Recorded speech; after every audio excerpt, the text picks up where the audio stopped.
Hello दोस्तों, स्वागत है अपना YouTube channel maths by H D Mithun sir में। तो चलिए आज पढ़ते हैं परसेंटेज का पार्ट 4 मतलब क्लास 4। ठीक है, तो चलिए आगे की ओर। आगे बढ़ने से पहले क्या बोल रहा है कि भगवान के भरोसे मत बैठो, क्या पता भगवान तुम्हारे भरोसे बैठा हो। इसलिए दोस्तों कि भगवान में भरोसा मत कभी करिए कि काश मेरा भरोसा है कि नहीं, होगा कि नहीं। समझ बेटा, बस निरंतर प्रयास करते रहे, मेहनत पर जारी रखें अपना। तो चलिए आगे की ओर क्लास की ओर बढ़ते हैं। तो दोस्तों ये क्वेश्चन होमवर्क दिए थे, बना कि नहीं सबसे कमेंट बॉक्स में बताएंगे। अगर बन गया तो चलिए आगे की ओर बढ़ते हैं, और नहीं बना है तो कमेंट बॉक्स में लिख दीजिएगा कि सर नहीं बना है। ठीक है, 26 क्वेश्चन नंबर। ठीक है, तो चलिए आगे की ओर देखते हैं, आज की क्लास शुरुआत करते हैं। आज का क्वेश्चन क्या है? ए बी से 40% कम है।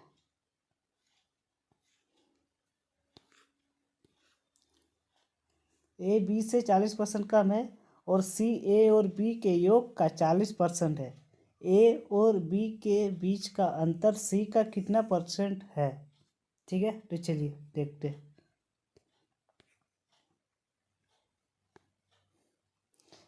ए बी से 40% है, बी हम लोग पता नहीं है तो 100 मान लेते, इससे 40% कम है मतलब 60 है। उसके बाद क्या बोल रहा है? सी ए और बी के योग का 40% है।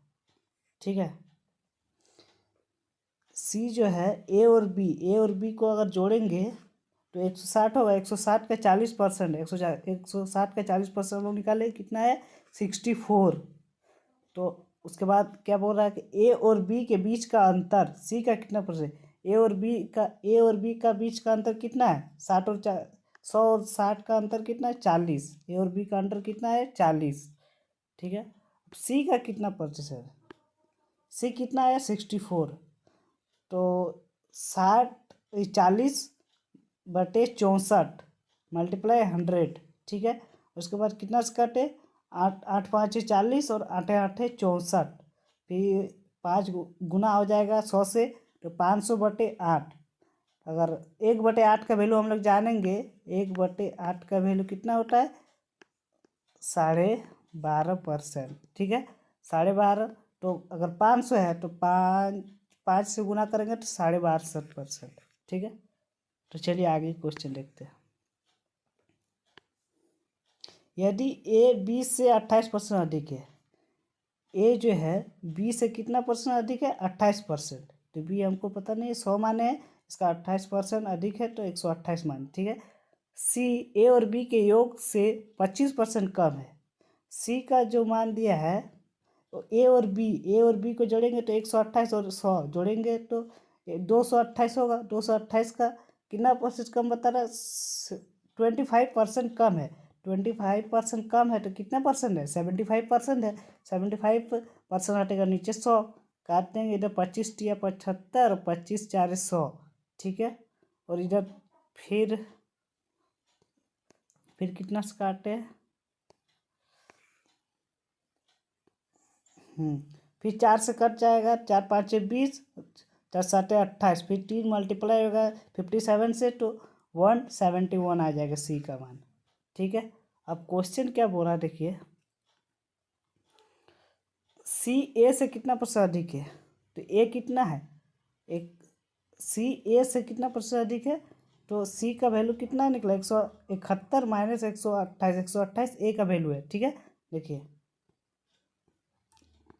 128 किसका वैल्यू है? ए का वैल्यू है। ठीक है, तो चलिए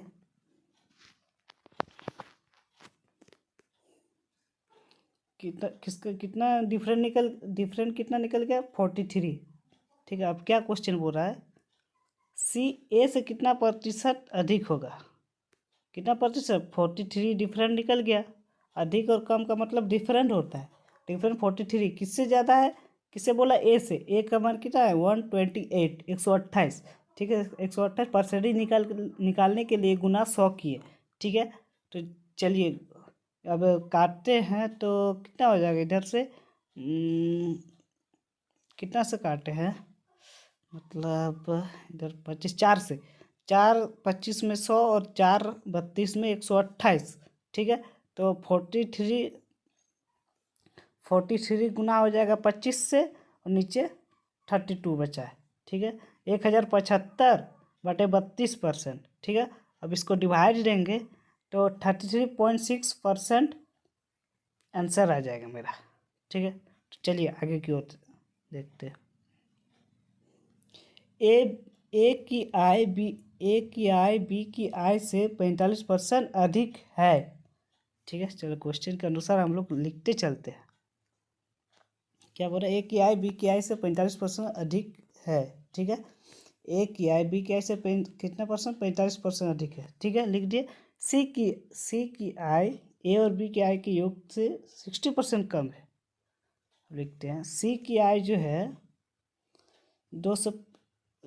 दोनों का ए और बी के योग का 60% कम है, तो कितना 40% है, 40% है, लिख दिए।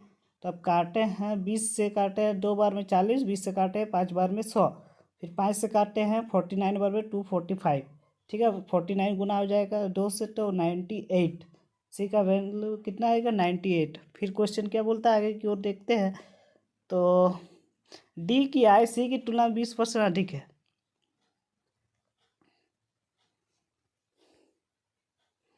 डी की आय सी की तुलना में, सी 98 है, सी 20% अधिक है, 20% अधिक है मतलब 100 में 20%, 100 का 20% कितना होगा 20 होगा, 20% अधिक है, 100 में 20 ज़्यादा है।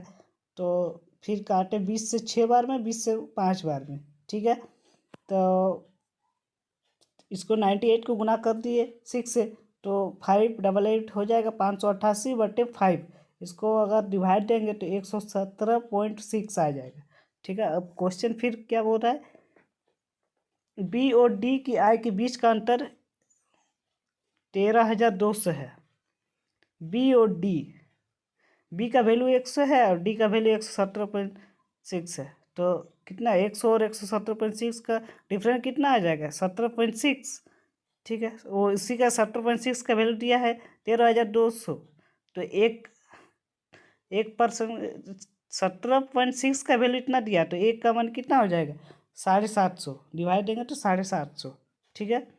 अब सी का वैल्यू क्या बोला, अब फिर से क्वेश्चन, एक सी की आई की क्या बोल रहा, सी की आई पता कर 98 गुना जितना आया है 750 को मल्टीप्लाई कर देंगे, ये 73,500 आंसर आ जाएगा, ठीक है। तो चलिए आगे देखते हैं। यदि राम की आय श्याम की आय से 70% अधिक है, यदि राम की आय श्याम की आय से 70% अधिक है, तो लिख दिए। उसके बाद श्याम की आय सोहन की आय से 30% कम है, सोहन की आय से सोहन के कितना है 100 है, उससे 30% कम है, मतलब ज़्यादा कितना है 70% लिख दिए। तो कितना आएगा मतलब सोहन की आय 1000/7, ठीक है। 1 0 कटेंगे, 10 इधर बराबर को हो जाएगा तो मल्टीप्लाई हो जाएगा, 1000/7 आ जाएगा। तो क्या बोल रहा है, रेशियो किसका निकालने बोल रहा है, राम और सोहन की आय का अनुपात निकाले। राम की आय कितना है 170, और सोहन की कितना है 1000/7, सॉरी यहाँ पे 7 होगा, 1 0 काट गया, रेशियो में था, मतलब रेशियो मतलब बराबर में था, 1 0 काट दिए, फिर 17 7 कितना हो जाएगा 119।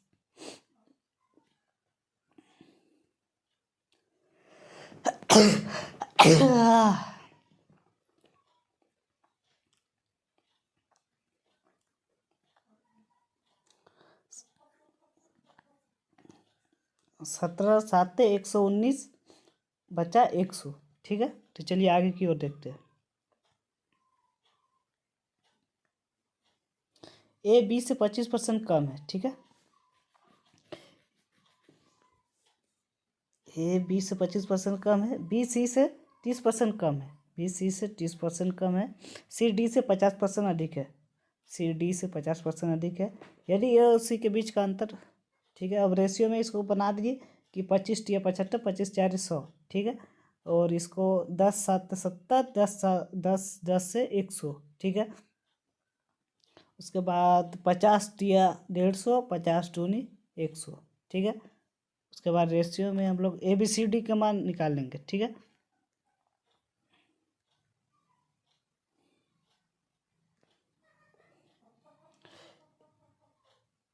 ए बी दिया है, ए बी 3 8 सेंटीमीटर, और बी सी मतलब बी और सी, फिर 7 10, और सी डी 3 3 और 2, ठीक है। अगर रेशियो में ये सब ऐसे नहीं, ऐसे निकलना, ये सब रेशियो मेरा निकल गया। अगर इसके बाद कुछ नहीं दिया तो इसका यही ठो लिख देंगे, 4 4 4, इसके बाद 10 के सामने वाला लिख देंगे, ठीक है। सामने वाला भर देंगे लिख के, उसके बाद सबको मल्टीप्लाई कर देंगे, ठीक है। सीधे सीधे मल्टीप्लाई, कॉलम वाइज मल्टीप्लाई कर देंगे जितना आएगा, ठीक है। उसके बाद काट देंगे। अब चलिए देखते हैं क्या क्वेश्चन का ए और सी के बीच का अंतर है कितना, 285, ए और सी, ठीक है। ए और सी का अंतर देख लेते हैं। ए और सी कितना का अंतर है, 120 में 63 घटाएंगे 60 घटाएंगे तो 60, 57, 57 का अंतर है। 57 का अंतर का वैल्यू कितना दिया था, 285, तो एक का वैल्यू निकल जाएगा यहाँ से 5। अब क्वेश्चन क्या है, बी का मतलब 33.13%, मतलब कि इसको 1/3 के बराबर है। बी का वैल्यू कितना है, 84, 84 गुना 5 करेंगे 57 का वैल्यू, तो एक का वैल्यू इतना है, तो 84 का वैल्यू कितना, 5 से गुना करके जितना आएगा उसका कितना परसेंट बोला है ना, 33.1/3%। तो 1/33 बट पूर्णांक 1/3 को हम लोग 1/3 भी डायरेक्ट लिख सकते हैं, तो ठीक है 1/3 लिख दिए। तो यहाँ से कटेगा 3 से 28 बार में, ठीक है। और 28 गुना हो जाएगा 5 से, तो 140 आंसर, ठीक है। चलिए आगे की ओर देखते हैं। एक चुनाव में एक्स को कुल वोटों का 30% वोट मिले, एक चुनाव हुआ था, ठीक है। उसमें कुल वोट हम लोग कितना माने, 100, ठीक है। तो एक्स को कितना मिला है, एक्स को मिला है 30%, ठीक है। और वाई का कुल वोट का 25%, ठीक है। और जेड को शेष वोट, अगर एक्स को 30 मिल गया, वाई को 25 मिल गया, कितना होगा, 55 हो गया।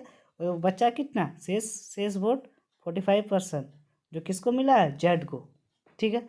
जेड को शेष मत प्राप्त हुए, ठीक है। उसने एक्स से 9,600 अधिक मत प्राप्त किए, एक्स से। जेड जो है एक्स से 9,600 मत अधिक प्राप्त हुए, तो कितना का डिफरेंट है, 30 और 45, 15 का डिफरेंट है। 15 का परसेंट का मान दिया है 9,600, तो 1% का निकाल लेंगे। 1%, 15% कितना दिया था, 1% का निकाल लेंगे, 640 होगा, ठीक है। अब क्या बोल रहा है क्वेश्चन, वाई को प्राप्त मतों की संख्या, वाई कितना है, 25%, ठीक है। 25 से गुना कर देंगे 640, ठीक है। तो 16,000 आंसर मेरा आ जाएगा, ठीक है। तो चलिए, दो संख्या एक तीसरी संख्या से 32% और 48% अधिक है। दो संख्या तीसरी संख्या से, ठीक है। पहला, दूसरा और तीसरा, तीन को दिया ए बी और सी, तीसरी संख्या से 32 और 48% अधिक है। इसका तीसरी संख्या हमको पता नहीं है, तो 100 मान लिए, ठीक है। 100 कितना, 32% अधिक है, तो 132, और 48% अधिक है, तो 148 मान लिए, ठीक है। अब क्या बोला, पहली संख्या दूसरी संख्या का, जब भी हम बोले थे कि का जिसमें साथ सट्टा रहेगा उसको नीचे लिखना है, दूसरी संख्या के साथ दूसरी संख्या मतलब सटा हुआ है का, तो नीचे लिखना है 148, 132 ऊपर में, 148 नीचे में, इंटू 100 कर देंगे। अब काट देंगे, जितना से कटेगा काट देंगे। उसके बाद हमको लगता है पॉइंट में आएगा आंसर, हाँ पॉइंट में है। तो इसको अगर काट के अगर इसको 3300/37 आ जाएगा। इसको अगर डिवाइड देंगे तो 89.19% आंसर आ जाएगा। चलिए आगे क्यों देखते हैं। दो संख्याएं तीसरी संख्या से क्रमशः 40% और 65% कम है। देखो इसको किसे बनाते हैं। दो संख्या तीसरी संख्या 100 मान लिए। अब दो संख्या तीसरी संख्या से 40% और 40% कम है तो कितना है 60% है, और 65% कम है तो 35% है। ठीक है, वह प्रतिशत जिसे दूसरी संख्या पहली संख्या से फिर दिया है ना, से किसके साथ साथ है पहली संख्या कितना है 60 को नीचे लिखे 25। डिफरेंट कितना है ऊपर से दूसरी संख्या पहली संख्या से कम है। डिफरेंट पूछा, कम ज़्यादा रहेगा तो डिफरेंट पूछा। डिफरेंट कितना है 25 का 25 लिख दिए, नीचे में 100 लिख दिए, नीचे में 60 लिख दिए, क्या कि से सटा है पहली संख्या से। पहली संख्या नीचे फिर परसेंटेज निकालने के लिए गुना 100 किए। ठीक है, तो चलिए काट देते हैं। 5 से 5 5 25, 12 25 60। ठीक है, तो इसको 500/12, 1/12 का वैल्यू कितना 1/8 पॉइंट कुछ होता है समथिंग, तो उसको गुना कर देंगे 5 से 8 5 40, तो मतलब 140.67 मतलब अप्रोक्स आ जाएगा। ठीक है, तो चलिए आगे की ओर देखते हैं।